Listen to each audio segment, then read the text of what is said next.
สบายดีเนาะมื้อนี้เราพบกับช่อง The Viva Dog เนาะมื้อนี้เราก็จะมีการกินมะกล้วยแข่งกันเนาะนี่มะกล้วยเนาะเพราะว่าถ้าเขาจะมีบทลงโทษเนาะถ้าพ่ายแพ้นี้อาจจะมีบทลงโทษเนาะ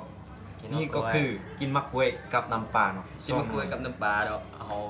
ไปเบิ่งกันเลยเนาะว่าการแข่งขันกินมะกล้วยในครั้งนี้ มันจะม่วนขนาดใดไปกันเลยไป มากันเลยเนาะ เดี๋ยว มาเนาะ กติกาเนาะ กติกาก็คือบ่มีกำหนดเวลาเนาะคือว่า ภารกิจหมดก่อนเพื่อนชนะ ภารกิจหมด4หน่วยก่อนคือว่าผู้นั้นเป็นฝ่ายชนะ ถ้าพามันตามล่างจะมีบทล การ ง ล โท ง ษ โท เนาะ ษคือกินมะกล้วยจุน้ำปลาเนาะยี่ห้อ1 2 3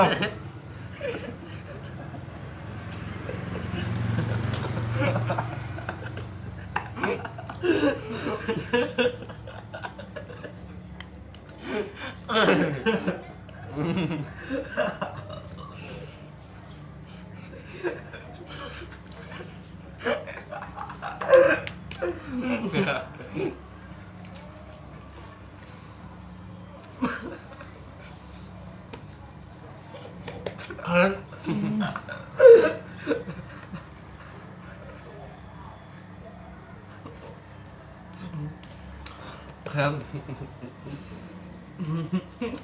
สูบมีน้ำอ่ะเอาน้ำใส่น้ำ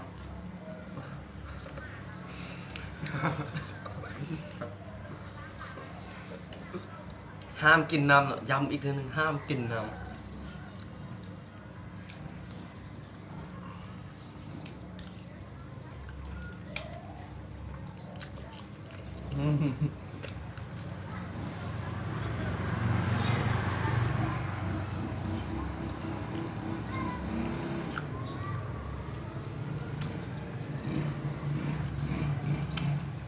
ชิวๆเนาะเลือดหน่วยเดียว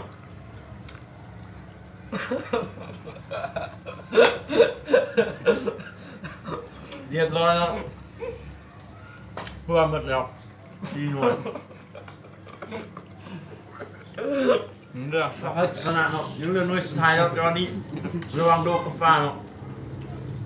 ฟ้ากินเข้าไปแล้วจอนี้ฟ้ากินเข้าไปแล้วดูวันที่เกิด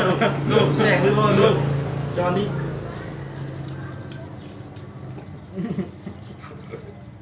โอ้ฟ้ากำลังกินหมดแล้วฟ้าโอ้ที่ว่าโดเป็นผู้แพ้เนาะที่ว่าโดจะได้กินนี่เนาะมะกล้วยจุน้ำปลาเนาะสมมติ2หน่วยแล้วก็ หมดไปแล้วเนาะ หมดกันแล้ว4หน่วยที่ว่า4นี่เนาะคือบทลงโทษมะกล้วยกับน้ำปลาห้องพูดเบิ่งกันเลยเนาะใส่น้ำปลาไป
สำหรับคลิปนี้ก็จบเพียงส่ำนี้เนาะถ้ามักก็อย่าลืมกดไลค์